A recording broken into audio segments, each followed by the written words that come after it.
Screen में नहीं आया क्या?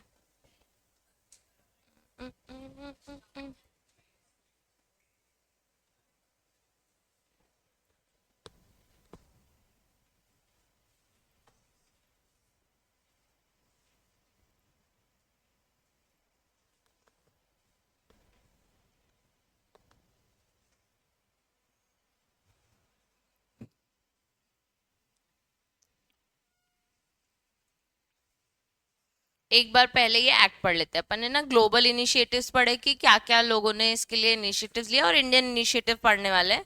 उससे पहले हम ये एक पूरा केस देख लेते हैं। चलो ख्वाहिश से स्टार्ट करते हैं। ख्वाहिश स्टार्ट करना, Vijay Mandal Chaudhary versus Union of India. Preamble ने क्या बोला है? प्रियम्बल ऑफ द एक्ट ने क्या बोला है?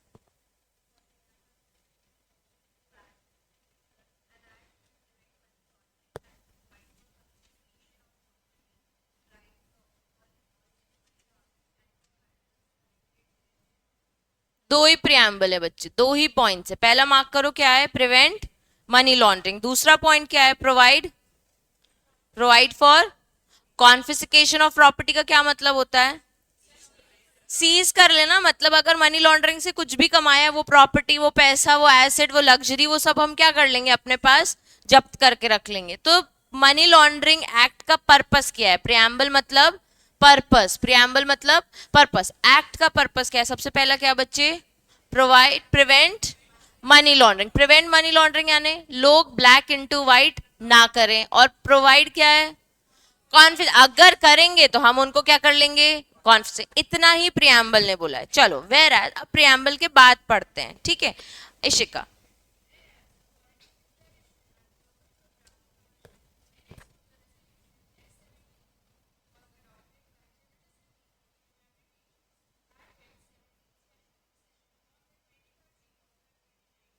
सेकंड पढ़ना, एंड वेर एज।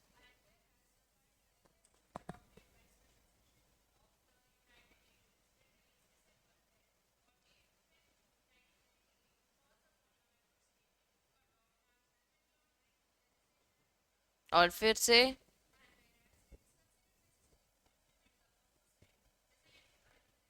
अब वो कह रहे हैं, ये जो एक्ट है, ये जो एक्ट है जो बना है 2002 में, उसका जब डिस्कशन हो रहा था तो बहुत सारे मेंबर स्टेट बैठे थे। मेंबर स्टेट यानी बहुत सारी कंट्रीज बैठी थी। तो अपन रेजोल्यूशन पास करते हैं, सुना होगा ना, बोर्ड रेजोल्यूशन, जनरल मीटिंग में मीटिंग, ये मेंबर्स रेजोल्यूशन। रेजोल्यूशन मतलब वोट करो। अगर मैं कह रही हूँ कि मनी लॉन्ड्रिंग में, मनी लॉन्ड्रिंग का मेन पर्पस होना चाहिए कि यार मनी लॉन्ड्रिंग होती कैसे है, तो इसमें ज्यादा लोगों ने वोट नहीं किया, ठीक है? किसी ने बोला मेन पर्पस मनी लॉन्ड्रिंग का होना चाहिए प्रिवेंट मनी लॉन्ड्रिंग। कुछ भी रूल्स बनाओ और मनी लॉन्ड्रिंग को क्या करो? प्रिवेंट करो। तो सबसे पहले ये नहीं था आइडेंटिफाई मनी लॉन्ड्रिंग, सबसे पहले क्या आ गया? प्रिवेंट। तो इसमें सबने क्या पास किया कि ठीक है चलो हम मान लेते हैं। दूसरा वाला वर्ड उन्होंने यूज किया कि और मनी लॉन्ड्रिंग को पकड़ने के बाद उसको हम जेल देंगे, पनिशमेंट देंगे, इसके लिए हम एक अथॉरिटी भी बना लेते हैं। किसी ने ज्यादा वोट नहीं किए। जब उन्होंने बोला कॉन्फिस्केशन करना है तो मेंबर स्टेट्स ने क्या किया? ज्यादा वोट किया। इन्होंने इसीलिए अफोर्टसेड रेजोल्यूशन और डिक्लेरेशन को क्या कर लिया? अडॉप्ट कर लिया। समझ आया? इसमें लिखा है कि एक ग्लोबल प्रोग्राम एक्शन हुआ, जैसे G20 हुआ था अभी अपने यहाँ, तो ऐसे एक ग्लोबल प्रोग्राम हुआ था जिसमें बहुत सारे मेंबर स्टेट आए थे। डिस्कशन हुआ कि अब कंट्रीज के लोग मनी लॉन्ड्रिंग करने लग गए, लेट्स डिसाइड कि हमें इस एक्ट को अडॉप्ट कर लेना चाहिए। तो सबने बोला ठीक है हम इस एक्ट को क्या करते हैं? अडॉप्ट कर लेते हैं, ठीक है? इसमें ऐसा कुछ भी याद करने की जरूरत नहीं। प्रियम्बल सबको याद हो गया। चलो नेक्स्ट, जयश्री।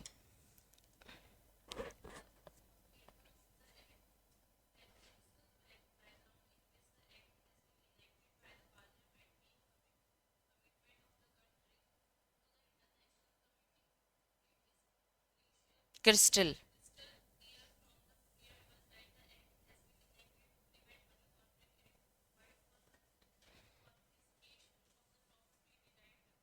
फ्रॉम और involve in money laundering of matters.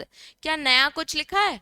तो वही बता रहा है कि पूरी कम्युनिटी ने जब बैठे तो अल्टीमेटली डिसाइड किया कि यार हमारी कंट्री से ज्यादा हमें इंटरनेशनल कम्युनिटी को सिक्योर करना चाहिए, क्योंकि हमारे लोग तो वहां से जाके पैसा की हेरा फेरी कर रहे हैं। तो बोथ साइड, ये इंटरनेशनल वाला भी सोच रहा था कि यार हमें अपनी कंट्री से ज्यादा सामने वाली कंट्री को प्रोटेक्ट करना चाहिए, क्योंकि यहाँ वाले इंडिया में जाके मनी लॉन्ड्रिंग कर रहे हैं। तो अल्टीमेटली हमने पर्पस क्या निकाला, पहला वाला क्या है, to prevent money laundering, to provide confiscation of property and matters incidental thereto. इतना ही प्रियम्बल, प्रियम्बल मतलब पर्पस, इतना ही पर्पस है किसका, मनी लॉन्ड्रिंग का। ठीक है, उसके बाद लिखा है it's an amalgam of several facial essentials to ensure the scourge of money laundering as such, in one sense it's sui generis legislation, it's neither pure regulatory legislation not pure penal regulation. यानी कि penalty लिखी है कि preamble में कहीं कि लगाएंगे। अपन ने जनरली सीसीआई में देखा था कि हम स्टैब्लिश करेंगे, कंज्यूमर प्रोटेक्शन में था कमीशन स्टैब्लिश करेंगे और इसके अगेंस्ट जो भी जाएगा protect the interest of consumers, ऐसा इसमें कुछ भी नहीं लिखा है। तो बेसिकली बस ये है कि रोको मनी लॉन्ड्रिंग को, और अगर किसी ने की है तो उसको क्या कर लो, कॉन्फ्रेंस। ये आया कहां से, वो इस ग्लोबल प्रोग्राम में डिसाइड हुआ है। ठीक है, इसके बाद उन्होंने कुछ और फ्रेंच लैंग्वेज में लिख दिया है कि एक सेंस में वो क्या है, स्वी जेनरिस रेजुलेशन, मतलब बहुत सारी चीजों का मिक्सचर होके एक एक्ट बना दिया। इसके अलावा मनी लॉन्ड्रिंग का और कोई एक्ट नहीं है, इट्स अ सिंगल एक्ट, सारे फैक्ट्स को कवर करते हुए। ठीक है, उसके बाद कीर्ति अफोसेड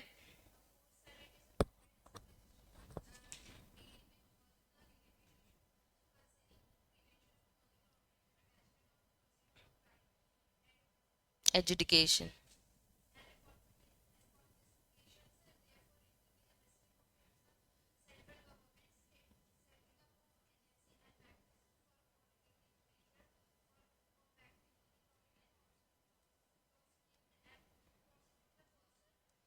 इंडल्जिंग, रुक जाना। अब बता रहे कॉम्प्रिहेंसिव, कॉन्सियंट मतलब अब समरी में सुन लो, पूरे एक्ट में पढ़ने के हवाले हो सारे issues related to concerning prevention of money laundering. तो हर वो इश्यू सुनेंगे जिसे हम क्या करते हैं, प्रिवेंट। दूसरा, अटैचमेंट ऑफ प्रोसीड, अटैचमेंट मतलब बिफोर सीजिंग, बिफोर कॉन्फिस्केशन हम उसे क्या कर लेते हैं, अटैच। हम ताला लगा के चले जाएंगे कि अभी हम आपका क्या कर रहे हैं, इन्वेस्टिगेशन कर रहे हैं। उसके बाद हम एजुडिकेशन करेंगे, मतलब हम आपको कोर्ट में बुलाएंगे, कोर्ट में बुलाने के बाद हम फाइनली आपकी प्रॉपर्टी क्या कर लेंगे, कॉन्फिस्केट कर लेंगे। वेस्टिंग, आप प्रॉपर्टी कॉन्फिस्केट हो गई तो प्रॉपर्टी किसकी हो जाती है, सेंट्रल गवर्नमेंट की। उसके बाद हमने इन्हीं इन्वेस्टिगेशन के लिए, इसी को परफॉर्म करने के लिए कुछ एजेंसीज और मैकेनिज्म्स बनाए जो एक्चुअली एक्चुअली कोऑर्डिनेट करेंगे आपस में मनी लॉन्ड्रिंग को कॉम्बैट करने के लिए, यानी मनी लॉन्ड्रिंग को खत्म करने के लिए, रोकने के लिए। उसके बाद हमने प्रोसिक्यूट किए हैं कुछ पर्सन इंटेलिजिंग इन प्रोसेस और activity connected proceed to be crime, मतलब और पुलिस ऑफिसर्स और इन्वेस्टिगेशन ऑफिसर्स, ईडी के बारे में पढ़ोगे, इन लोगों को स्पेसिफिकली बिठाया गया है मनी लॉन्ड्रिंग के मैटर्स को क्या करो, चेक करो, गवर्न करो, एजुकेट करो और इन्वेस्टिगेट करो, वो सब चीजें। ठीक है, तो कॉम्प्रिहेंसिव सबसे पहले क्या बताया उन्होंने, concerning issues prevention of money laundering. दूसरा वाला क्या पढ़ेंगे हम, attachment of proceeds of crime. तीसरा वाला क्या पढ़ेंगे, एजुकेशन। चौथा क्या पढ़ेंगे, कॉन्फिस्केशन। पांचवा क्या पढ़ेंगे, wasting it into central government. फिर सिक्स क्या पढ़ेंगे, setting of agencies and mechanisms for combating the measuring of, for coordinating and measuring the, for combating money laundering. फिर सिक्स हो गया। सेवेंथ, सेवेंथ क्या पढ़ेंगे, prosecute the person injured in the process of money laundering का जब भी prosecution करेंगे। अब इसके आगे क्या लिखा है अनुप्रिया,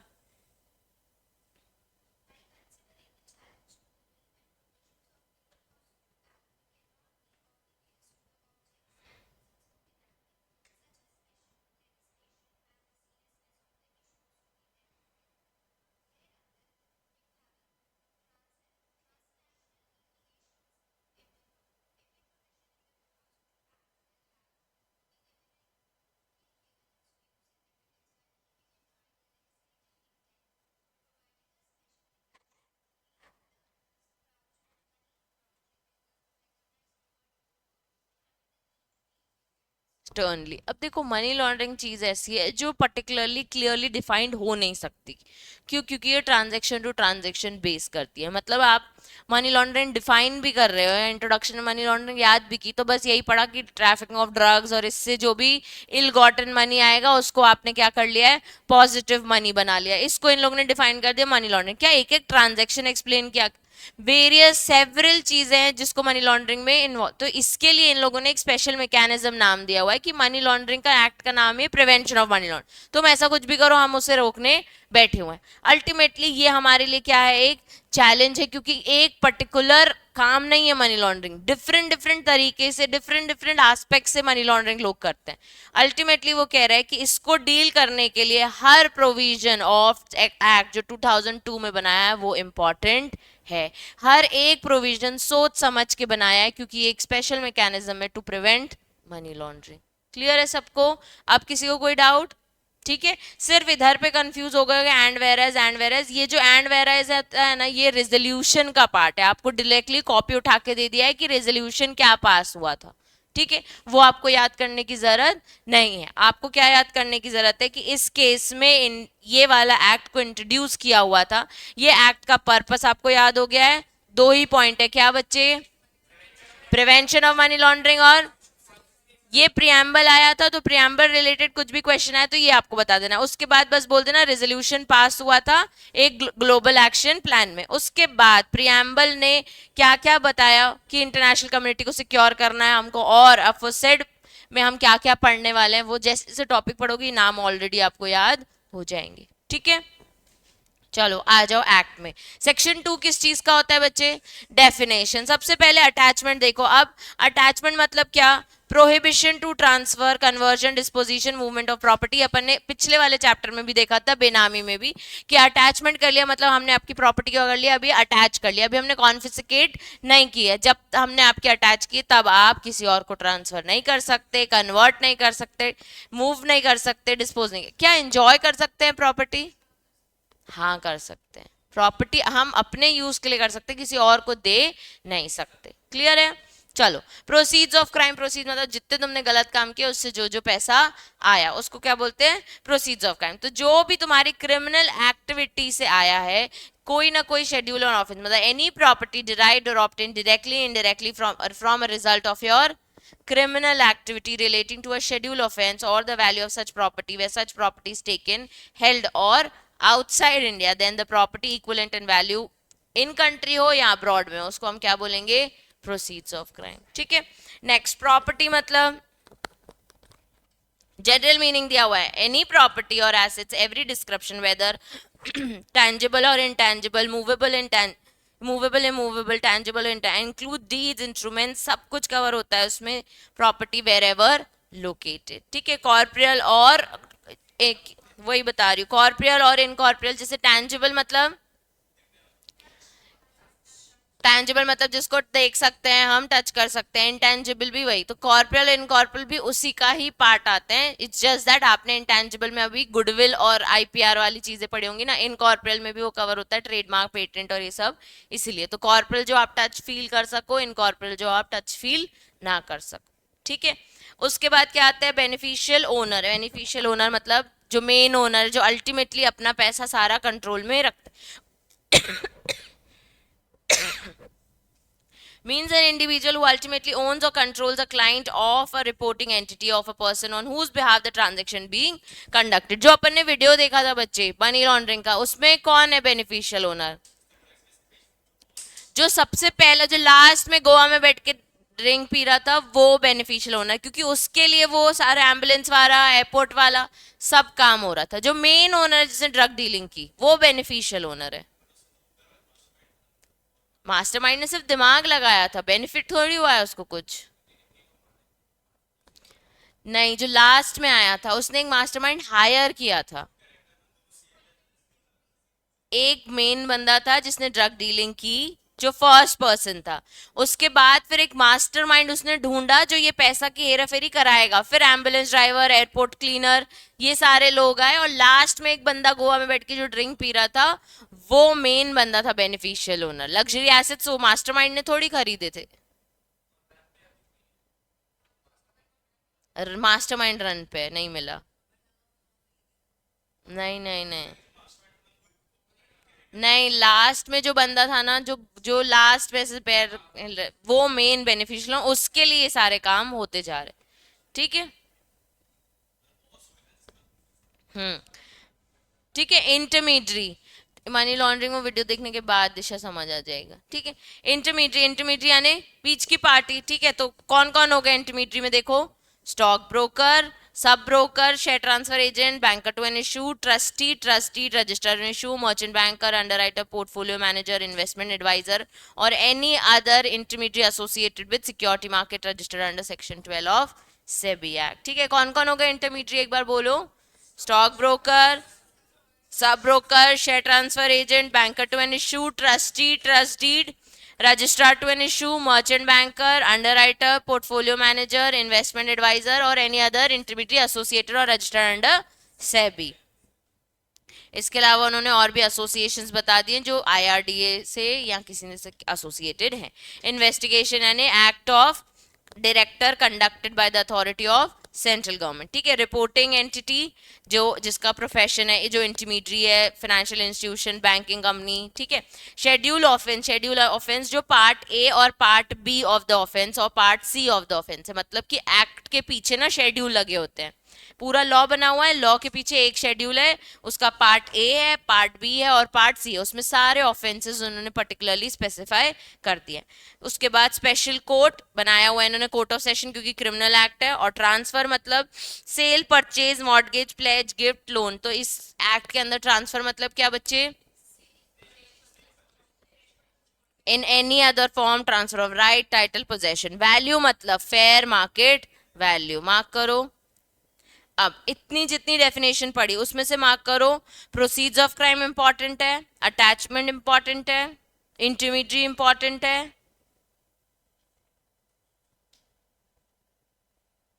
ठीक है, मार्क किया। चलो, अब पूछ रहा है what is proceeds of crime. अब इसको भी इंपॉर्टेंट है क्योंकि बॉक्स में दिया हुआ है। शाश्वत रीड करना।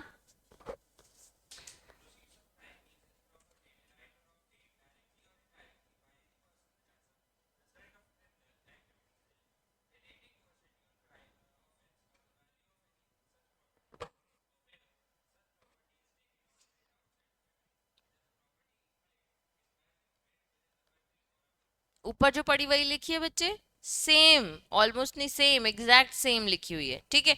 तो प्रोसीजर ऑफ कुछ नहीं जो डायरेक्टली इनडायरेक्टली आपने ऑब्टेन किया, ऐसा कुछ जो डायरेक्टली इनडायरेक्टली आपने ऑब्टेन किया। लेकिन कैसे ऑब्टेन किया, by any criminal activity, result of any criminal activity relating to वो शेड्यूल ऑफेंस जो हमने बता दिया, या फिर the value of such property, वे सच प्रॉपर्टी कहाँ टेकन और हेल्ड, कहाँ ले गए आप, outside India, then the property equivalent in the value held within the country and abroad। वो दोनों चीजें, वहां उस प्रॉपर्टी की क्या वैल्यू है और इंडिया में उसकी क्या वैल्यू है, दोनों चीजों को हम कंसिडर करेंगे when it comes to take proceeds of crime। ठीक है। proceeds of crime includes not only derived or obtained from schedule but also any property directly indirectly may be derived as a result of criminal related to the schedule offense। schedule offense हो या उससे related हो तो भी उसको क्या clear, क्या बोला जाएगा, प्रोसीड्स ऑफ क्राइम। ठीक है। नेक्स्ट है money laundering. Next definition important, mark करो, मनी लॉन्ड्रिंग।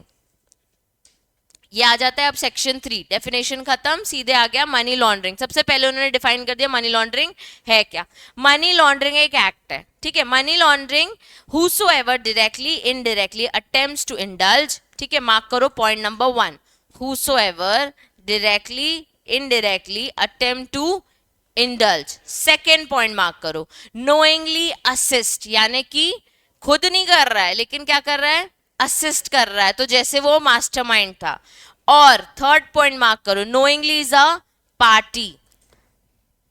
ठीक है। और actually involve in the process or activity connected with the proceeds of crime including its concealment, its possession, acquisition or use, projecting or claiming it as an untainted property which shall be guilty of offense of money। untainted मतलब आप दिखा रहे हो कि fair property है, black पैसे से थोड़ी आई है, ये तो फेयर प्रॉपर्टी है, तो भी हम आपको उसको ऑफेंस में पकड़ेंगे और उसको क्या बोलते हैं हम, मनी लॉ। अब ये डेफिनेशन याद करने की कोशिश करो। सबसे पहले इसका मीनिंग हिंदी में समझो।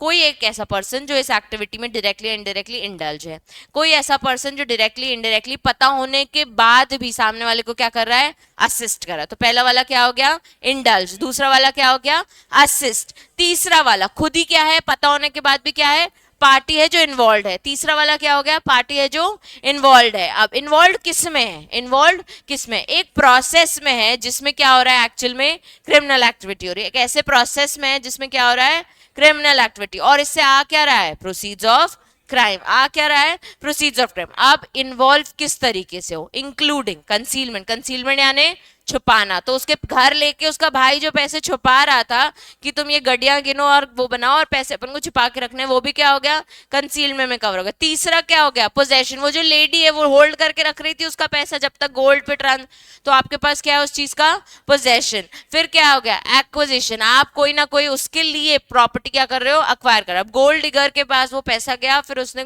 गोल्ड दिया, फिर दुबई वाले ने वो प्रॉपर्टी ली, ये लोग सब क्या है, अक्वायर कर रहे हैं। फिर आप उसकी प्रॉपर्टी को क्या कर रहे हो, यूज कर रहे हो, या फिर प्रोजेक्ट कर रहे हो, क्या क्लेम कर रहे हो, प्रोजेक्ट कर रहे हो या क्लेम कर रहे हो। यानी हमको बार बार बता रहे हो ये अनटेंड प्रॉपर्टी है, मतलब कि क्रिमिनल प्रोसीड से नहीं है, ये साफ प्रॉपर्टी है।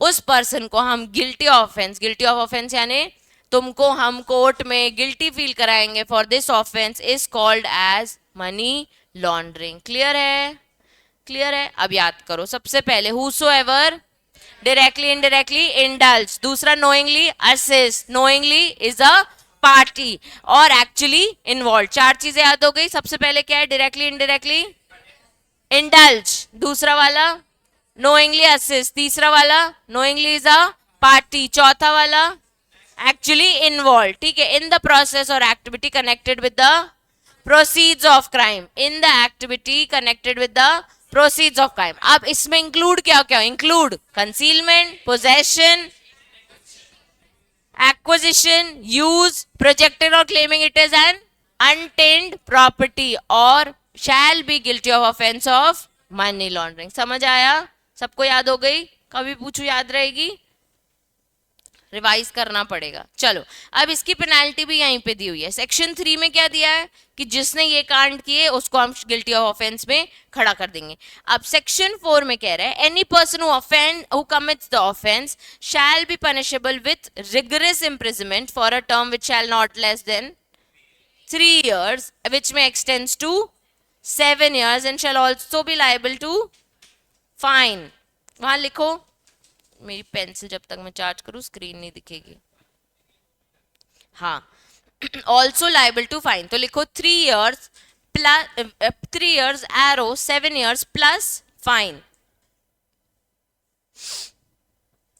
लिखा इतना, तो मतलब मनी लॉन्ड्रिंग की पेनाल्टी क्या है, 3 years से 7 से +5, ठीक है, प्लस फाइन। अब however the proceeds of crime involved in money laundering relates to any other offense under narcotic drugs and psychotropic substance act, उसकी पनिशमेंट हो जाएगी रिगरस, कितने साल तक की, 10 years की। अब आपको जब भी पनिशमेंट पूछे तो आपको ऐसे ही लिख के आनी है। कैसे लिख के आनी है, 3 to 7 plus fine, narcotic drugs और साइकोट्रोपिक सब्सटेंस है तो फिर इम्प्रिजमेंट 10 years लिखो। हाँ, रिगरस मतलब सबसे ज्यादा स्ट्रिक्ट पनिशमेंट होगी, मतलब आपको सिर्फ ऐसे जेल में बैठने नहीं देंगे, मार मार के, हाँ मार मार के बिठाएंगे जेल में। रिगरस इम्प्रिजमेंट सबसे डिफिकल्ट वाली इम्प्रिजमेंट होगी। 3 to 7 प्लस फाइन किसकी पनिशमेंट है, मनी लॉन्ड्रिंग, और रिगरस 10। तो आपको पूरी ऐसे ही लिखनी है। अब फटाफट ये 2 पैराग्राफ्स याद कर लो अभी के अभी, मनी लॉन्ड्रिंग वाले।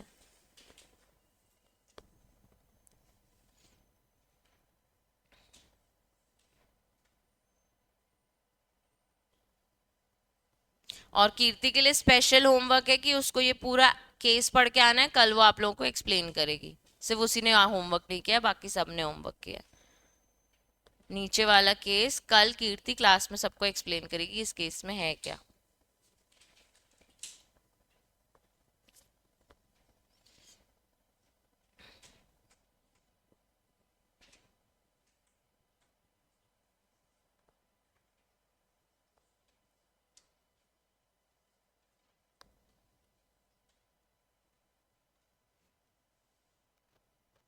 हो गया सबको याद? पनिशमेंट से लेकर डेफिनेशन तक। जयश्री, मनी लॉन्ड्रिंग की पनिशमेंट क्या है? हाँ,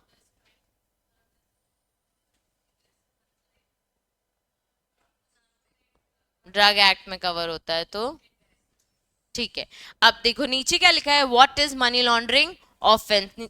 अ person shall be, same definition उल्टी करके लिख दी है, a person shall be guilt of offence of money laundering if such person is found to have directly indirectly attempted और इंडल्ज नोइंगली, नोइंगली असिस्ट, याद नहीं हुई क्या बच्चे? अटेम्प्टेड और indulge, knowingly assist, knowingly is a party और actually involve. उसके बाद किसमें? वन और मोर फॉलोइंग ऑफेंसेस। पहला क्या लिखा है उन्होंने? Concealment, possession, acquisition, use, projecting as untainted property और claiming as untainted property in the manner whatsoever। इसको क्या बोलते हैं? मनी लॉन्ड्रिंग का offence. The process activity connected with the proceeds of crime is continuing activity and continues till the time of person directly indirectly enjoying the proceeds of crime। But same word concealment, possession, acquisition, use तो जो ऊपर याद किए वो भी चलेगी। ठीक है, सेम है, बस इधर पे एक्टिव को पैसिव कर दिया और कुछ नहीं। ये केस वहां सब लिख लो, कीर्ति का होमवर्क है, तुम लोगों को नहीं पढ़ना है, वो एक्सप्लेन करेगी कल। ठीक है। अब अब हम देख रहे हैं सेक्शन 5। सेक्शन 5 का नाम क्या लिखा है बच्चे? अटैचमेंट। तुम मुझे बता, अटैचमेंट ऑफ प्रॉपर्टी क्या होता है?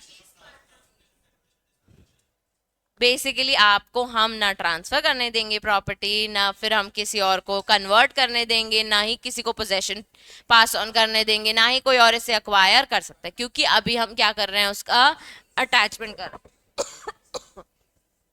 अब ऐसा क्यों लिखा है? क्यों नहीं कर सकते? इन्वेस्टिगेशन चल रहा है। अब बच्चे क्या होता है ना, जनरली जैसे बेनामी में ही हो रहा था, याद करो। बेनामी में पापा ने क्या किया? प्रॉपर्टी ली, और अपन ने कौन सा एग्जाम लिया? पप्पू और चंदू और सैम, सिड। ठीक है, तो चंदू प्रॉपर्टी खरीद रहा है किसके नाम पे? सिड के नाम पे। अब पकड़ा गया कि भाई चंदू की प्रॉपर्टी नहीं है ये, चंदू ने अपने नाम पे नहीं रखी है प्रॉपर्टी, बेनामी करके बैठा हुआ है और पैसे खुद कमा रहा है। तो जल्दी से सिड क्या करेगा? वापस चंदू के नाम कर देगा। तो वो अलाउड ही नहीं है, अभी हम देख रहे हैं ना। तुम वापस चंदू के नाम मत करो। सेम ऐसे ही कि प्रोसीड्स ऑफ क्राइम है, तुम सोच रहे हो कि मनी लॉन्ड्रिंग करके पैसे कमाया, तुम क्या कर रहे हो? इसको फेयर मनी के करने के चक्कर में किसी और के नाम पे ट्रांसफर करते जा रहे हो कि यार नहीं तो ये भी प्रॉपर्टी कॉन्फिस्केट हो जाएगी, ये भी हो जाएगी, ये भी हो जाएगी। तुम उसको क्या कर रहे हो? बचाने की कोशिश कर रहे हो। तो इसलिए हमने एक सेक्शन निकाला है, सेक्शन 5। अब ध्यान से देखना, लिखा है डायरेक्टर और any officer not below the rank of deputy director. कौन कौन बच्चे? डायरेक्टर और any officer not below the rank of deputy. इनको अपॉइंट कौन कर रहा है? सीजी। वो बोल रहा है इनको हमने अथॉरिटी दी है, who has reason to believe और material in who has reason to believe on the basis of the material in his possession that any person is in the possession of proceeds of money laundering। मतलब उसके पास कोई ना कोई reason है ये believe करने का कि इसके पास जो पैसा है, इसके पास जो प्रॉपर्टी है, इसके पास जो मटेरियल है, वो कहां से आया है? मनी लॉन्ड्रिंग से। दूसरा पॉइंट क्या लिखा है? Such person has been charge और having committed a schedule offence, जो हमने शेड्यूल में लिख दिया है पार्ट एबीसी में, and such proceeds of crime are likely to be concealed, transferred, dealt in which manner which resulting in frustrating any proceeding। मतलब जानबूझ के इतना घुमा देगा कि जो प्रोसीडिंग्स हम कर रहे हैं, जो इन्वेस्टिगेशन कर रहे हैं, हम उसको और स्ट्रिक्ट बना देगा और डिफिकल्ट कर देगा अगर वो प्रॉपर्टी को क्या कर देगा? ट्रांसफर कर देगा या छुपाएगा। Relating to confiscation of such proceeds of crime, ultimately हम उसे कॉन्फिस्केट नहीं कर पाएंगे। प्रोविजनली, प्रोविजनली यानी कुछ टाइम के लिए हम उस प्रॉपर्टी को क्या कर रहे हैं? अटैच कर रहे हैं by order in writing such property for a period of, कितने दिन के लिए अटैच कर रहे हैं? 180, नॉट एक्सीडिंग ना, तो 180 डेज तक के लिए अटैच कर सकते हैं from the date of the order. 180 days यानी 6 महीने। 6 महीने तक हम प्रॉपर्टी अटैच कर लेंगे। 6 महीने तक आप प्रॉपर्टी ना कन्वर्ट कर सकते, ना ट्रांसफर कर सकते, ना किसी और को कुछ भी छुपा भी नहीं सकते, कंसील भी नहीं कर सकते, डिस्पोजेस भी नहीं कर सकते। ठीक है, याद करने की कोशिश करो। सेक्शन 5 ने ऑथराइज कर दिया किसको? डायरेक्टर को या फिर any officer not below the rank of the deputy director. अब ये ना एनफोर्समेंट डायरेक्टर अपन लास्ट में पढ़ेंगे, जो अथॉरिटी उसके हिसाब से इन लोग उस पर्सन को डायरेक्टर कह रहे हैं, ठीक है। अब इनके पास अथॉरिटी है कि अगर उनके पास क्या है, रीजन टू बिलीव, क्या है, रीजन टू बिलीव कि कोई भी मटेरियल किसी भी पर्सन के पोजेशन में वो कहां से आया है, मनी लॉन्ड्रिंग से, मनी लॉन्ड्रिंग से आया, और सच पर्सन अल्टीमेटली करने की क्या कोशिश करेगा, प्रोसीड्स ऑफ क्राइम को कंसील करेगा या फिर ट्रांसफर करेगा, और इनफैक्ट जो कॉन्फिस्केशन वाली प्रोसीडिंग है उसको क्या कर देगा, फ्रस्ट्रेट कर देगा। तो इसके लिए हम ऑर्डर पास कर सकते हैं क्या, अटैचमेंट का। कितने दिन के लिए बच्चे, नॉट एक्सीडिंग 180 डेज, ठीक है। द सेट प्रोविजनल, देखो स्टार मार्क करो, the set provisional attachment does not D bar the person who has the possession of the property from enjoying the same. मतलब भाई तू अपनी प्रॉपर्टी बढ़िया यूज कर जब तक हम अटैचमेंट करते हैं, पर ट्रांसफर कन्वर्ट नहीं करना, ठीक है। उसके बाद तो अपन ने कॉन्फिस्केट कर लिए, 180 डेज में ही डिसाइड कर लेते हैं कॉन्फिस्केट करनी है कि नहीं करनी है, तभी उसको कहते हैं प्रोविजनल अटैचमेंट, ठीक है।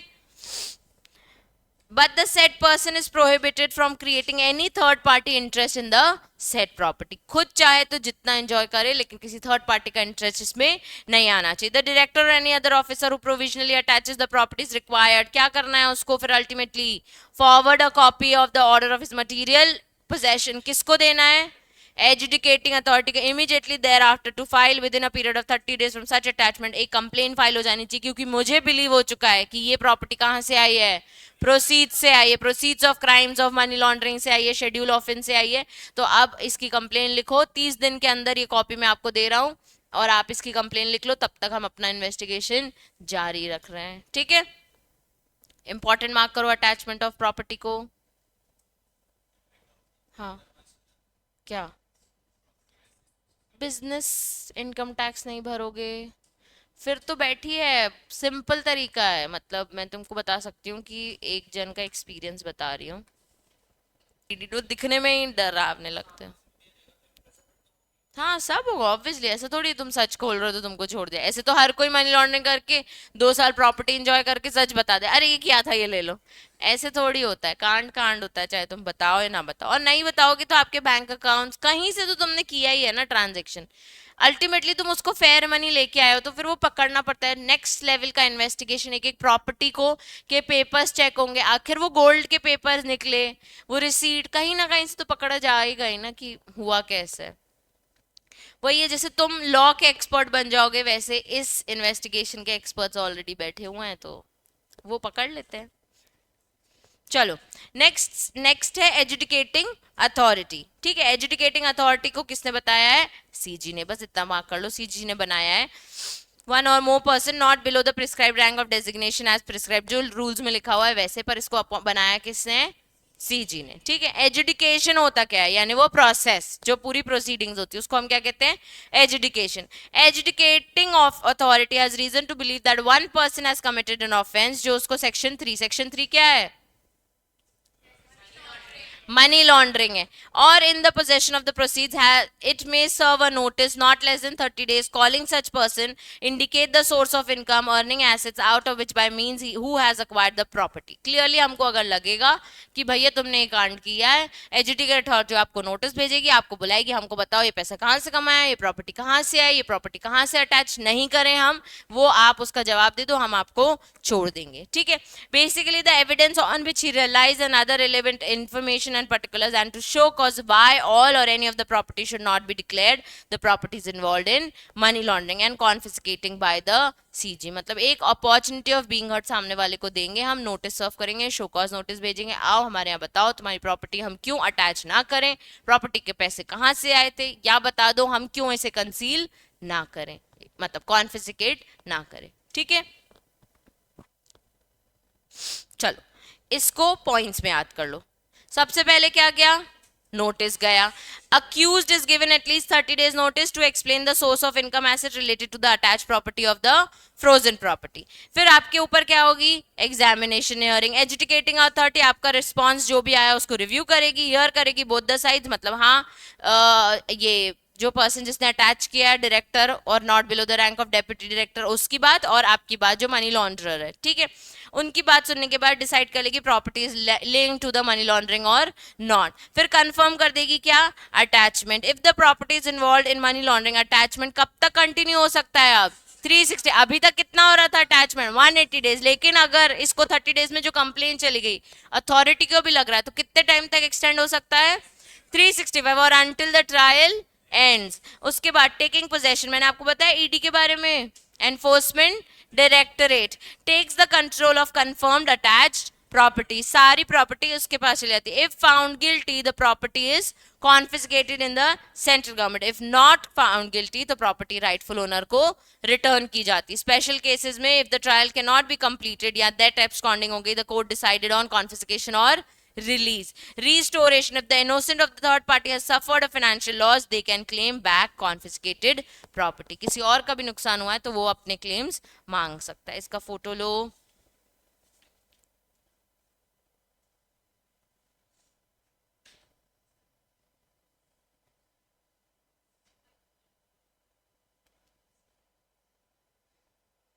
ले लिया।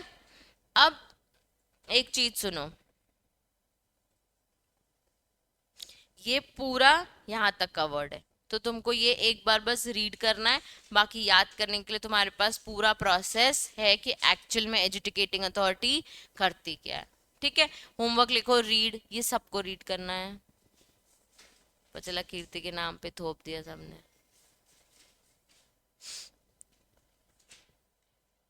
एक बार रीड करके ये पॉइंट्स नोट कर लेना बस। समझ आया करती क्या है, एक बार याद कर लो। सबसे पहले क्या भेजेगी, नोटिस, उसके बाद क्या करेगी, एग्जामिनेशन हियरिंग बिठाएगी, फिर कंफर्म कर देगी क्या, अटैचमेंट। क्यों कर देगी, क्योंकि उसको लग रहा है प्रॉपर्टी कहां से आई है, मनी लॉन्ड्रिंग। अटैचमेंट कहां तक चला जाएगा, 665 और अनटिल ट्रायल एंड्स। उसके बाद क्या कर लेगी, सबसे पहले पोजेशन कौन ले रहा है, ईडी, एनफोर्समेंट डायरेक्टरेट, ठीक है। उसके बाद क्या है, कॉन्फिस्केट कर देगी। कॉन्फिस्केट करने से प्रॉपर्टी किसको चली जाएगी, सीजी को। उसके बाद या फिर क्या कर देगी, रिलीज कर देगी, नॉट गिल्टी है। और या फिर स्पेशल केसेस में अगर नहीं भी हो पाया तो या तो रिलीज या तो कॉन्फिस्केशन, व्हाटएवर। और लास्ट, इनोसेंट पार्टी को भी क्लेम मांगने का हक है। क्लियर है। अब जब प्रॉपर्टी कॉन्फिस्केट हो जाती है तो सेंट्रल गवर्नमेंट को क्या होता है, प्रॉपर्टी वेस्ट हो जाती है। वेस्ट यानी ट्रांसफर, ठीक है। चलो, सेक्शन 9 ने बोल दिया, वेन एन ऑर्डर, क्या किस चीज का ऑर्डर है, कॉन्फिस्केशन का, has been made in the above sections, तो ऑल राइट्स, मार्क करो यहां से, all rights title in such property shall vest absolutely to the central government free from all encumbrances. इसका मतलब क्या होता है, बोझा। तो ये क्या है, फ्री फ्रॉम ऑल एंड, कैसा बोझा होगा प्रॉपर्टी में, बोझा बोल रहा है तो बोझा है।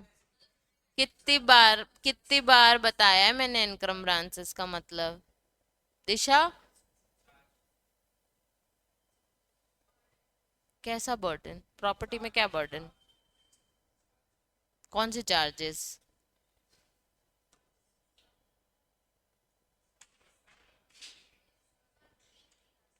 हाँ, तो ऐसा कौन सा क्लेम आ जाता है प्रॉपर्टी में, लोन नहीं होना चाहिए प्रॉपर्टी में, मॉर्टगेज नहीं होना चाहिए, चार्ज नहीं होना चाहिए कोई और, बैंक लोन प्रॉपर्टी होती है, उससे और लोन लेते हो तो प्रॉपर्टी क्या है, अभी एनकम्बर्ड है, ठीक है। एनकम्बर्ड है, नहीं तुमने लोन नहीं चुकाया तो प्रॉपर्टी किसकी, बैंक की। तो अनएनकम्पर्ड चाहिए, फ्री फ्रॉम ऑल एनकम्प्रांसेस, मतलब कि कोई भी बैंक लोन चढ़ा हुआ नहीं होना चाहिए, ना ही फाइनेंशियल इंस्टीट्यूशन का हक होना चाहिए, ना ही किसी इंसान का उस पर हक होना चाहिए। तो ये जो बात बोल रही कोई भी क्लेम ना कर सके उस प्रॉपर्टी पे, वो सही बोल रही है, पर मैं आपको याद दिला रही हूँ। अब मैं कभी भी पूछूं फ्री फ्रॉम ऑल एनकम्प्रांसेस तो आपको पता होना चाहिए कि कोई भी मॉर्टगेज या चार्ज बैंक के थ्रू क्रिएटेड ना हो। क्लियर है सबको। चलो, तो हमें सेंट्रल गवर्नमेंट को फ्री फ्रॉम ऑल एनकम्प्रांसेस, सारे rights in such property absolute as it is, किसको ट्रांसफर कर देंगे हम, सीजी को। वेयर द स्पेशल कोर्ट और the adjudicating authority as the case में भी क्या देगी, एक O O B H, vest करने से पहले बिफोर अटैचिंग द प्रॉपर्टी एक बार आपको क्या दे देगी, opportunity of being heard. In the opinion that any encumbrances of the property or leasehold interest has been created with the view so defeat the provision by order declare such leasehold to be void. मतलब अगर आपने कहीं पे भी उस property को किसी पे लीज पे दिया हुआ है, सपोज फैक्ट्री खरीदी, ठीक है, मनी लॉन्ड्रिंग से फैक्ट्री क्या करती, किसी को लीज पे दी, उसकी मशीन्स पड़ी है, उसका काम चल रहा है, सब कुछ क्या है अब वॉइड है, खाली करो, ये काले धंधे से आइए खाली करो। तो हम कह रहे हैं कि अगर तुम ये अपने क्राइम को बचाने के लिए या तो उस पर कोई लोन चढ़ा दो या उसको लीज पे चढ़ा दो, ये अलाउड नहीं है। हम अल्टीमेटली सारे लीज इंटरेस्ट को भी क्या डिक्लेयर कर देंगे, वॉइड। वॉइड को अच्छे से मार्क करो। फिर therefore the aforesaid property shall vest to the central government free from all such encumbrances और leasehold interest। अभी तक free from all encumbrances पढ़ रहे थे, लास्ट में फिर से क्या लिख दिया कि leasehold interest भी इंक्लूड कर लो। ठीक है, याद हो गया सबको। अगर प्रोविजन को डिफीट करने के लिए वो लीज होल्ड इंटरेस्ट क्रिएट करेगा तो क्या कर देंगे, हम उसको वॉइड डिक्लेयर कर देंगे। क्लियर है, ये बात हो रही है किसकी, vesting of property in central. आपको डायरेक्ट क्वेश्चन आएंगे मनी लॉन्ड्रिंग से जिसमें पूछा जाएगा explain vesting of property to the central government. तो आपको बताना है कि one of the section of money laundering ने ये चीज बोली कि सारे राइट्स एब्सोल्यूट ट्रांसफर हो जाएंगे, it should be free from all encumbrances और लीज होल्ड इंटरेस्ट। ठीक है, अब obligation of banking company, financial institutions and intermediaries. ठीक है, देखो चार, अब ये लोगों को ही अपन ने देखा था ना उसमें भी, जब अपन वो देख रहे थे, जब अपन ग्लोबल इनिशिएटिव्स भी पढ़े थे, अपन बार बार पढ़े थे कि फाइनेंशियल इंस्टीट्यूशन बैंकिंग को बोल रहे भाई यार कस्टमर की आइडेंटिटी रखो, कि ट्रैक रखो, मेंटेन रिकॉर्ड्स करो और ध्यान रखो चीज़ों का, ऐसे किसी को भी लोन या ऐसे किसी के भी बैंक में पैसे डिपॉजिट आपको करने की जरूरत नहीं है। तो उनके लिए कुछ ऑब्लिगेशन, ऑब्लिगेशन मतलब उनके लिए कुछ ना कुछ रूल्स हैं, कुछ ना कुछ चीज़ें हैं जो उनको फॉलो करनी है। पहला वाला क्या है, दिशा ए क्या लिखा हुआ है,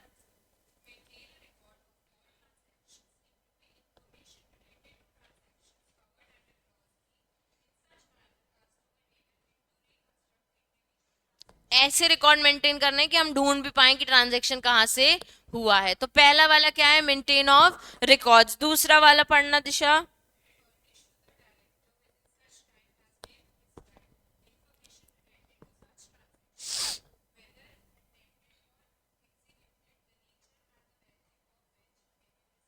अगर डायरेक्टर, वही जो पढ़ा था ना अपन ने, ऑफिसर, वो अगर कभी बैंक से पूछने आए तो उसको सारी इंफॉर्मेशन देनी है, कौन कौन सी ट्रांजैक्शन रिलेटेड अटेम्प्ट हुआ था, एग्जीक्यूट हुआ था, किस नेचर का ट्रांजैक्शन है, कितने वैल्यू का ट्रांजैक्शन, जैसे रूल्स में लिखा है वैसे उसको इन्फॉर्मेशन पास ऑन करनी है। थर्ड पॉइंट क्या है,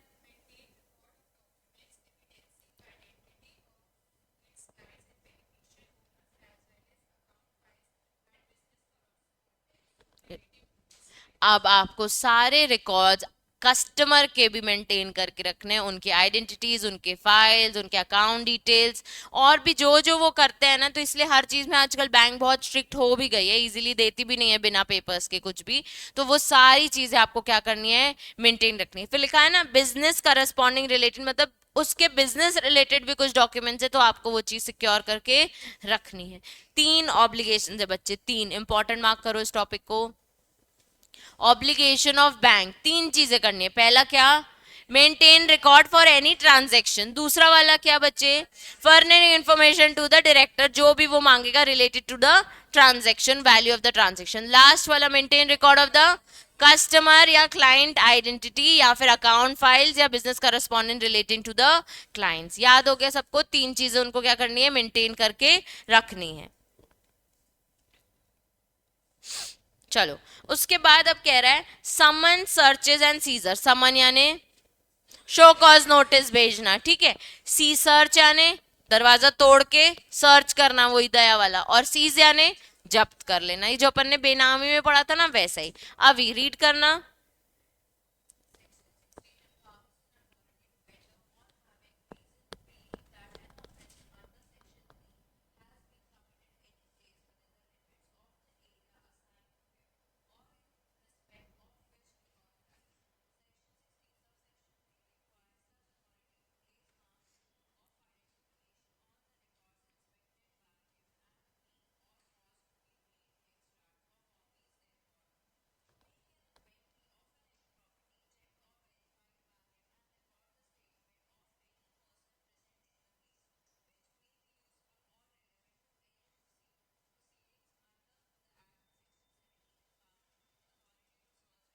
अब रुक जाना, मार्क करते जाओ। पहला क्या, एंटर कर सकता है, ठीक है, पहला क्या, एंटर कर सकता है। दूसरा प्लेस मार्क्स, जाओ जो रिकॉर्ड चेक करेगा वहां पे क्या कर सकता है, मार्किंग कर सकता है कि मैंने इन्वेस्टिगेशन कर लिया है। फिर तीसरा मार्क करो, एक्सट्रैक्ट और कॉपीज निकाल सकता है। चौथा मार्क करो, इन्वेंट्री चेक कर सकता है, उसको वेरीफाई कर सकता है। फिर पांचवा मार्क करो, रिकॉर्ड कर सकता है स्टेटमेंट्स, जो जो वहां लोगों से बात करेगा ना उनसे क्या कर सकता है, स्टेटमेंट्स की कहाँ से आया ये वो। अल्टीमेटली उसके पास एम्पावरमेंट है किस चीज की, सर्च एंड सीजर की, ठीक है। अब सेक्शन 18 अनुकृति।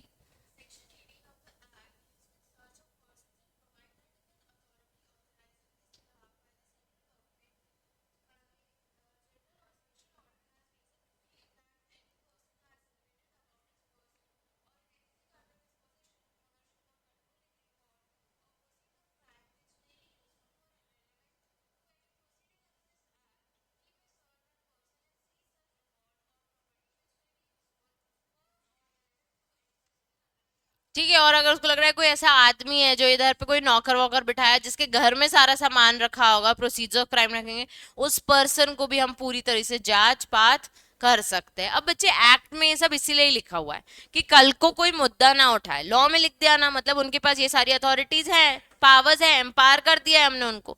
तो अब वो पर्सन बोले आप मुझे क्यों चेक करो, मैं थोड़ी इस फैक्ट्री का ओनर हूँ। ये वो भैया लॉ में लिखा है, मेरे पास पावर्स है, मेरे पास ऑर्डर्स है, मैं तेरी भी चेकिंग करूंगा, ठीक है। सेक्शन 18 में लिखा है कि कोई ऐसा पर्सन अच्छा सर्च कर सकता है किसको, पर्सन को, बस ये मार्क कर लो। कोई भी अलग सा पर्सन थर्ड पार्टी भी इन्वॉल्व हो तो उस पर्सन को क्या कर सकते हैं, हम सर्च कर सकते हैं। अब दो टॉपिक से बच्चे देखो क्या लिखा है, रिटेंशन ऑफ प्रॉपर्टी, नीचे देखो क्या लिखा है, रिटेंशन ऑफ रिकॉर्ड्स। मतलब रिटेन करना, मतलब हम अपने पास क्या कर सकते हैं, प्रॉपर्टीज रख सकते हैं, ठीक है, या फिर हम आपके रिकॉर्ड्स भी अपने पास जब्त करके रख सकते हैं। हाँ, पावर टू अरेस्ट, बीच में आपको एक टॉपिक है पावर टू अरेस्ट, उसका शॉर्ट में देखो ये है, authorities, director, deputy director etcetera क्या कर सकता है, अरेस्ट कर सकता है any person if they record in writing that there is reason to believe that person is guilty, ठीक है।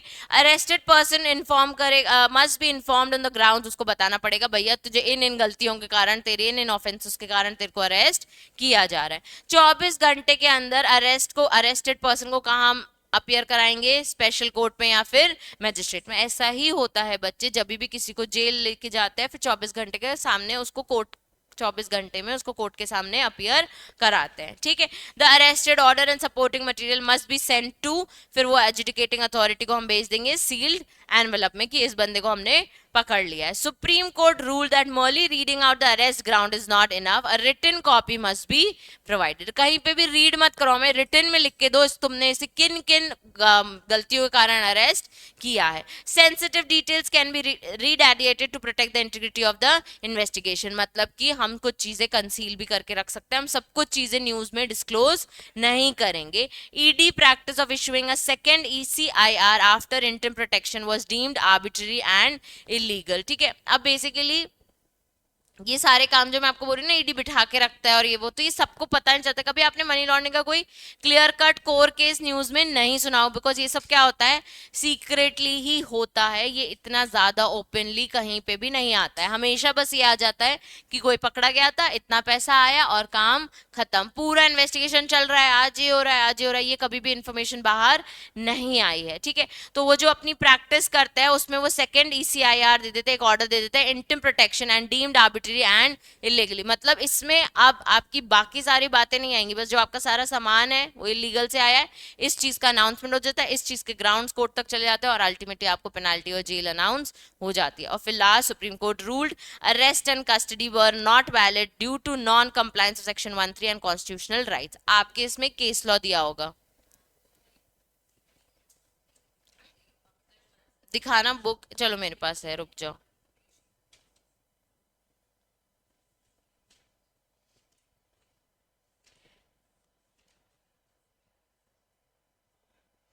तो क्या हुआ, अलमस से क्या करना तुमको, याद आ रही है, अच्छा, उसका नाम लिखा है।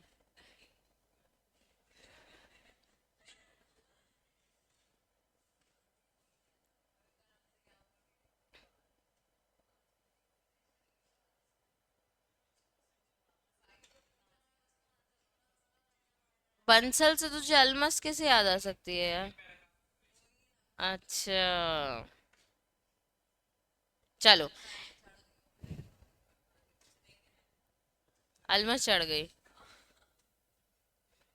कौन गूगल करो सब, कॉन्स्टिट्यूशनल राइट 19(2), राइट टू वाला। 19 सबसेक्शन 2 कॉन्स्टिट्यूशन का राइट। बैग में रखते हैं यार, कितने अच्छे बच्चे हैं भाई। फोन बचता है क्या?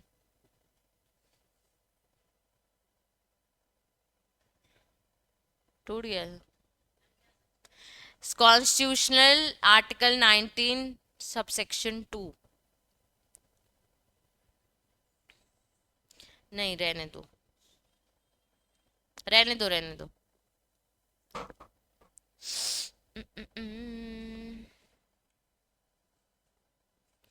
इस केस को होमवर्क लिखो, Pankaj Bansal versus Union of India. एक बार देखो, हम सेक्शन कौन सा देख रहे हैं? 19, ठीक है। 19 की हेडिंग क्या है? पावर ऑफ अरेस्ट, ठीक है। पावर ऑफ अरेस्ट में कह रहा है कि अगर हमारे पास रीजन टू बिलीव होगा, हम उसको क्या कर सकते हैं? अरेस्ट कर सकते हैं। अरेस्ट करने के बाद हम उसको जेल ले जाएंगे, 24 घंटे में हम उसको स्पेशल कोर्ट में अपेयर कर देंगे। इतना है टॉपिक, ठीक है। अब एक केस समझा है जिससे ये सेक्शन इवॉल्व हुआ है। तो अल्टीमेटली ये पंकज बंसल का केस था, जिसने ये क्रिमिनल ऑफेंस किया हुआ था, जिससे उसको 24 घंटे में जेल ले गए थे। तो सुप्रीम कोर्ट ने बोला लेके जा सकते हो। ईडी अपनी प्रैक्टिस जो सीक्रेटिवली करती है वो कर सकती है, और अल्टीमेटली हम बस उसके कोई भी कॉन्स्टिट्यूशनल राइट्स, मतलब मुझे एक वकील अपॉइंट करने का राइट है, हाँ है, मुझे अपनी बात रखने का राइट है, हाँ है, वो कॉन्स्टिट्यूशनल राइट्स हम आपसे नहीं लेंगे। पर अरेस्ट करने से हम ये नहीं कह रहे हैं कि किसी चीज का हम नॉन कंप्लायंस कर रहे हैं। हम अपने एक्ट का प्रॉपर कंप्लायंस कर रहे हैं, आपको हम अपॉर्चुनिटी दे देंगे आगे बात करने की। क्लियर है? एक बार इस केस को होमवर्क सब पढ़ के आएंगे।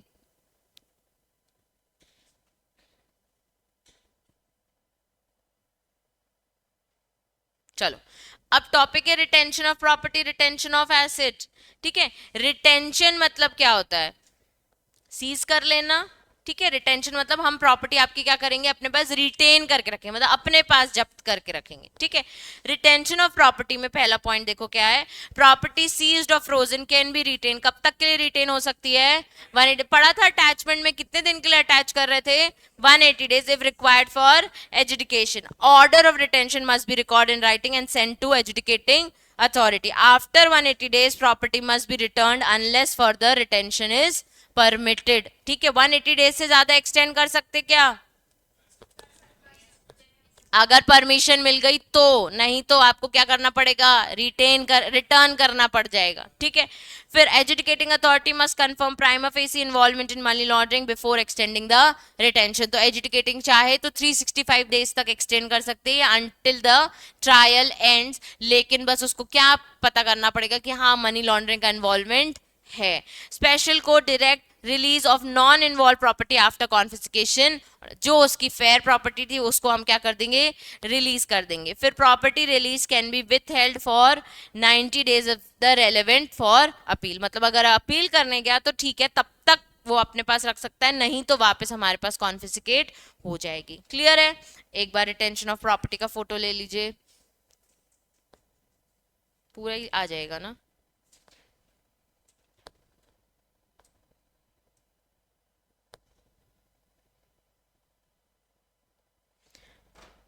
जैसे ही अपन ने प्रॉपर्टी पढ़ा, नीचे देखो कॉपीज में भी वही लिखा है, रिकॉर्ड्स में भी लिखा है। पहले क्या लिखा है? कितने दिन के लिए रिकॉर्ड हो सकता है? 180 डेज। उसके बाद person from whom the records are seized can obtain copies. उसके बाद फिर आफ्टर 180 डेज रिकॉर्ड्स को हमको क्या करना पड़ेगा? रिटेन अंटिल एक्सटेंशन हुआ। उसके बाद एजुकेटिंग अथॉरिटी मस्ट कंफर्म कि इसमें क्या इन्वॉल्व है? मनी लॉन्ड्रिंग इन्वॉल्व है। रिकॉर्ड करने के लिए, कॉन्फिस्केट करने के लिए हमें एक ऑर्डर, मतलब अगर अदर रिकॉर्ड्स है जो फेयर है उनको हम रिलीज कर देंगे आफ्टर कॉन्फिस्केशन। और रिलीज कितने दिन के लिए हो सकता है? 90 डेज के लिए विथ हेल्ड, होल्ड हो सकता है अगर अपील ना आई हो तो।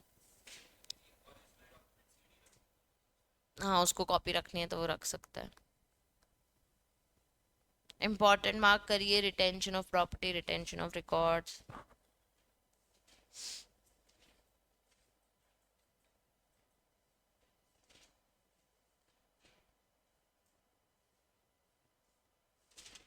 एक बार देखते हैं अपन ने शुरू से पढ़ा क्या है। सबसे पहले बहुत सारा पढ़ लिया है आज अपन ने।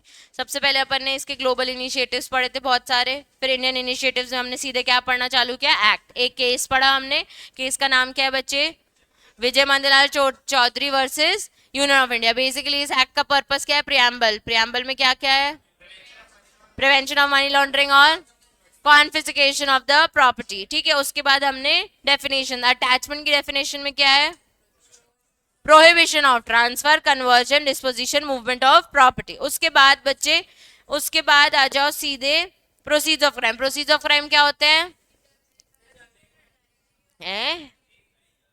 प्रोसीड्स ऑफ क्राइम क्या होता है, मनी लॉन्ड्रिंग है वो अम्मा। Proceeds of crime directly indirectly जो क्रिमिनल एक्टिविटी से आया हो, ठीक है। उसके बाद बच्चे money laundering, section 3, whosoever directly indirectly indulge, attempt, knowingly assist, knowingly party और knowingly involved, ठीक है, involved in the। अब उसके बाद in any process or activity connected with proceeds of crime, जिसमें इंक्लूडिंग क्या है, possession, acquisition, use or projecting or claiming it as an untainted property shall be guilty of offense of money laundering। offense की punishment क्या है, 3 to 7 plus fine, और narcotic वाले की 10 साल रिगरस इम्प्रिजनमेंट 10 साल की। फिर आ जाओ अटैचमेंट ऑफ प्रॉपर्टी। अटैचमेंट कौन करता है, डायरेक्टर और ऑफिसर और rank not below the rank of deputy. उसको ऑथराइज है, अगर उसके पास रीजन टू बिलीव है कि मनी लॉन्ड्रिंग में इन्वॉल्व वाली प्रॉपर्टी, तो प्रॉपर्टी को क्या कर लेगा, अटैच। कितने दिन के लिए, नॉट एक्सीडिंग 180 डेज। 365 किसने बोला, अगला बगला सब हो जाएगा। प्रोविजनल अटैचमेंट डिबार किस लिए नहीं है, नॉट डिबार टू यूज और to enjoy the property but prohibited to third party involvement, third party interest नहीं आना चाहिए। उसके बाद इसको कॉपी कहाँ फॉरवर्ड करनी पड़ेगी, एजुकेटिंग कितने दिन में, 30 दिन में फॉरवर्ड करनी पड़ेगी। चलो very good. Educating authority central government में नहीं है। एजुकेशन, एजुकेशन में सबसे पहले क्या होता है, नोटिस जाता है, ठीक है, सर्व नोटिस। उसके बाद क्या होती है, एग्जामिनेशन और हियरिंग। उसके बाद क्या होगा, एक्सटेंड टिल और अंटिल द ट्रायल एंड्स। उसके बाद क्या होता है, पोजेशन ले लेते हैं। उसके बाद या तो इफ नॉट गिल्टी हम रिलीज कर देते हैं प्रॉपर्टी को। उसके बाद स्पेशल केसेस कंप्लीट करेंगे हम, कैन नॉट बी कंप्लीटेड, तो हम रिलीज या कॉन्फिस्केशन जो मन लगे वो कर लेंगे। और उसके बाद रिस्टोरेशन दे देंगे। Third party can also claim their rights on the property. Wasting of property, wasting of property इन जब भी हमने अटैचमेंट की, अटैचमेंट के बाद क्या आ रहा है, कॉन्फिस्केशन। कॉन्फिस्केशन कर देंगे हम किसको, सीजी को, और उसको हम क्या दे देंगे, दादा पार्टी को, O BH, opportunity of being heard, की आओ बताओ इसको हम मनी लॉन्ड्रिंग क्यों ना डिक्लेयर करें, इस पैसे को हम फेयर कैसे बोल दें, एविडेंसेस दे दो कि तुम्हारी प्रॉपर्टी जब्त ना हो। ऑब्लिगेशन ऑफ बैंक, बैंक के 3 ऑब्लिगेशन है। एक क्या, मेंटेन रिकॉर्ड, दूसरा फर्निश इंफॉर्मेशन जब भी डायरेक्टर मांगे, तीसरा maintain record of clients identity, account files and bank account transactions, ठीक है। समन सीजर, ठीक है, एंटर कर सकता है, मार्क कर सकता है, इन्वेंट्री पे मार्क कर सकता है, रिकॉर्ड कर सकता है, एक्सट्रैक्ट कर सकता है कॉपीज को। उसके बाद 2 टॉपिक पढ़ते हैं, रिटेंशन ऑफ प्रॉपर्टी और retention of records. Retention of property सबसे पहले क्या है बच्चे, 180 डेज तक रिटेन कर सकते हो। उसके बाद एजुकेटिंग ऑर्डर लिखित में दे दो, हमने इसकी प्रॉपर्टी क्या करी है, रिटेन करिए। आफ्टर 180 डेज अगर प्रॉपर्टी में कुछ इन्वॉल्व नहीं है तो क्या कर दो, रिटर्न कर दो। उसके बाद एजुकेटिंग ऑफिसर देखेगा कि सबसे पहले रिटेंशन से पहले क्या आना चाहिए, प्राइमा फेसी ओपिनियन कि हाँ मनी लॉन्ड्रिंग इसमें है। उसके बाद स्पेशल कोर्ट डायरेक्ट्स की इसको, इसमें कुछ इन्वॉल्व नहीं है, क्या कर दो, रिलीज कर दो, कोई कॉन्फिस्केशन करने की जरूरत नहीं है। प्रॉपर्टी जो रिलीज की है उसको हम हेल्ड कर सकते हैं कितने दिन के लिए, 90 डेज। क्यों, क्योंकि अपील भी फाइल हो सकती है। क्लियर है सबको, सेम किस में है। अच्छा अब देखो इसके बाद क्या लिखा है, अपील पढ़ा था अभी, तो इसके लिए एपलेट ट्रिब्यूनल भी बना रखा है। तो अगर एजुकेटिंग अथॉरिटी से खुश नहीं हो तो किसके पास जाओगे, एपलेट ट्रिब्यूनल। हाँ, प्रिजम्पशन इज इंटरकनेक्टेड ट्रांजैक्शन, अगर हम एजुकेटिंग कर रहे हैं और आपके कॉन्फिस्केशन कर रहे हैं, इस बीच और भी ट्रांजैक्शन है तो हम प्रिज्यूम कर लेंगे आपस में क्या है, इंटरकनेक्टेड ट्रांजैक्शन। तो जितने हमें प्रिजम्पशन मिलेंगे हम वो सब प्रॉपर्टीज को क्या कर लेंगे, कॉन्फिस्केट कर लेंगे, ठीक है। एपिलेट ट्रिब्यूनल, अगर एजुकेटिंग अथॉरिटी से कुछ नहीं हो तो कहाँ जाओगे? Appellate tribunal. ठीक है, अब स्पेशल कोर्ट मार्क करो। स्पेशल कोर्ट मतलब सीजी ने वन और मोर कोर्ट बनाया है जिसको नाम दिया है स्पेशल कोर्ट, जो एक्चुअली है क्या? Court of session. Court of session यानी क्रिमिनल कोर्ट। इसमें जो ने बिठाया है, किसके कंसल्टेशन में बिठाया? Chief justice of high court, one और मोर कोर्ट ऑफ सेशन। और अपने एरिया में एक स्पेशल कोर्ट नाम बनाया है जिसको नाम दे दिया है कोर्ट फॉर मनी लॉन्ड्रिंग। ठीक है, हाँ, वहीं पे एजुकेटिंग होता है। एजुकेटिंग अथॉरिटी लगाएगा, वो एजुकेटिंग अथॉरिटी बैठेगा कहाँ? स्पेशल कोर्ट में बैठता है वो।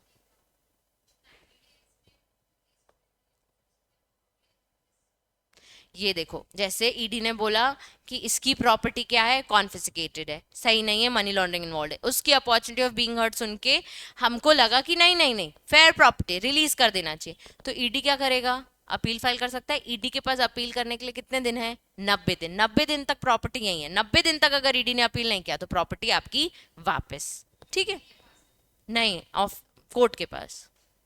कोर्ट प्रॉपर्टी रखेगा जब तक ऑफिसर आगे अपील नहीं कर, क्योंकि कोर्ट को क्या लग रहा है? प्रॉपर्टी सही है, फेयर है, वापस दे दो। वो कह रहे हैं नहीं, मुझे 90 दिन का टाइम दो, मैं अपील फाइल करता हूं। अगर इसने अपील फाइल नहीं की तो प्रॉपर्टी वापस चली जाएगी। ठीक है, अब कह रहा है offence is tribal by special court. तो वही वो जो पूछ रही है जयश्री की, अल्टीमेटली पेनाल्टीज कहां से आती? स्पेशल कोर्ट से आती। ठीक है, उसके बाद offences to be cognizable and non bailable. अब ये कुछ बच्चे पहली बार वर्ड सुन रहे होंगे, कॉग्निजेबल और नॉन बेलेबल। और जो पढ़ चुके हैं सीआरपीसी, जरा बताना कॉग्निजेबल ऑफेंस क्या होते हैं?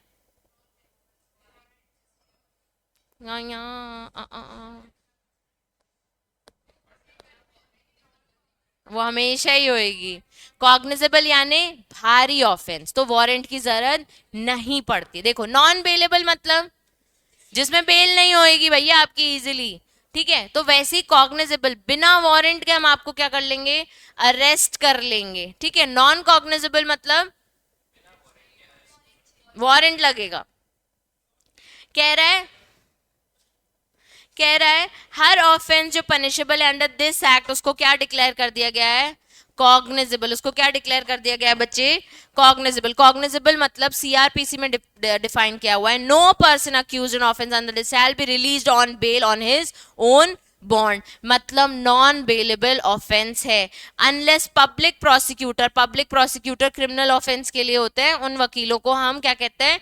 Public prosecutor has been given an opportunity oppose to the application of such release where the public oppose the application unless the court is satisfied there are reasonable grounds for believing that he is not guilty. तो criminal के लिए जो वकील खड़ा होता है वो opportunity of being heard उसको मिलेगी, और वो ऐसी बातें बता देता है जिससे पता चलता है कि नहीं नहीं नहीं यार, इसको बेल दी जा सकती है। ठीक है, provided that a person who is under the age of 16, या फिर वुमेन है या कोई सिक या इन्फर्म पर्सन है, is accused on his own और along with co accused of money laundering sum less than 1 crore rupees may be release on bail if the special court so direct. तो अगर कोई बच्चा है, कोई औरत है, कोई सिख आदमी है, उसको जेल हो रही है, तो जेल तो कब तक हो सकती है ना यार, सोल।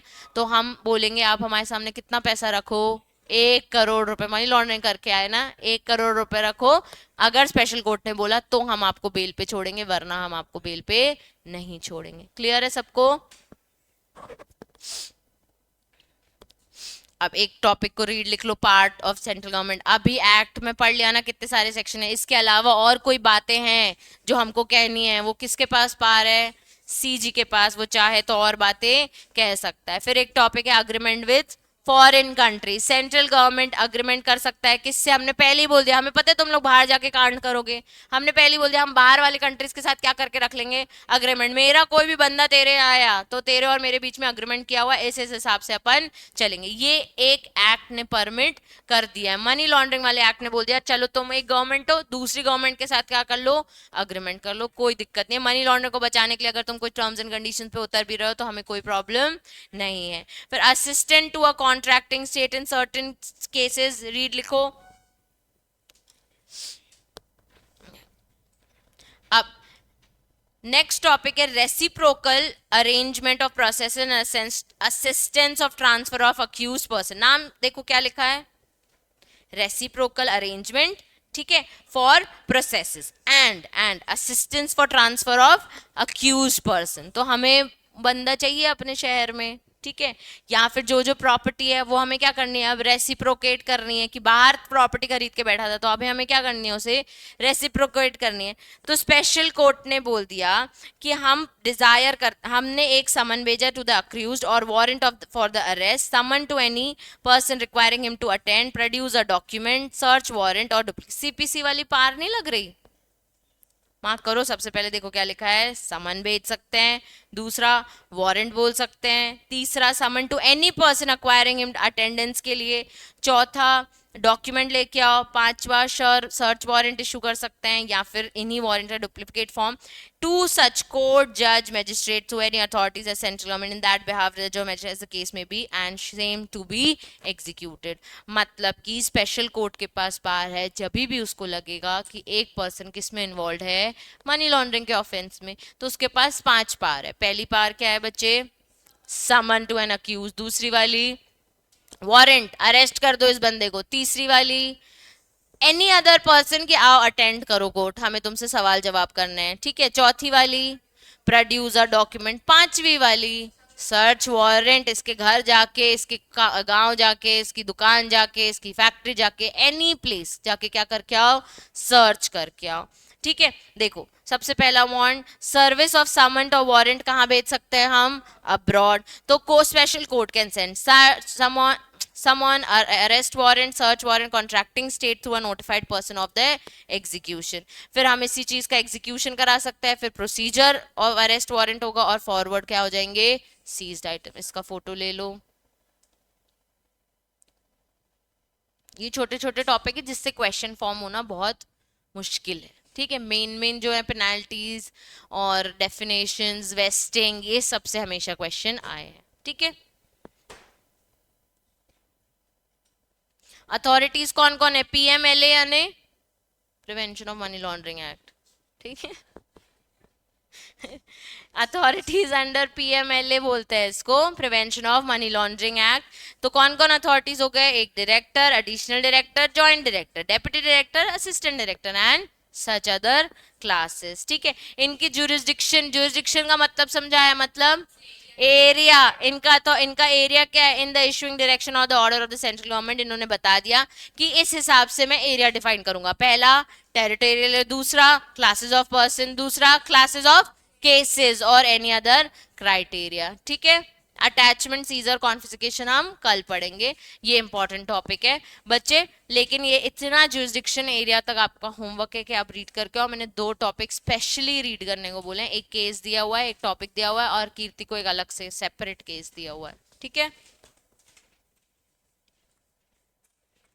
अच्छे से 10 मिनट का ब्रेक ले लो, 5-10 मिनट हेड डाउन कर लो, आज बहुत ज्यादा हो गया, हैवी हो गया आज सुबह सुबह।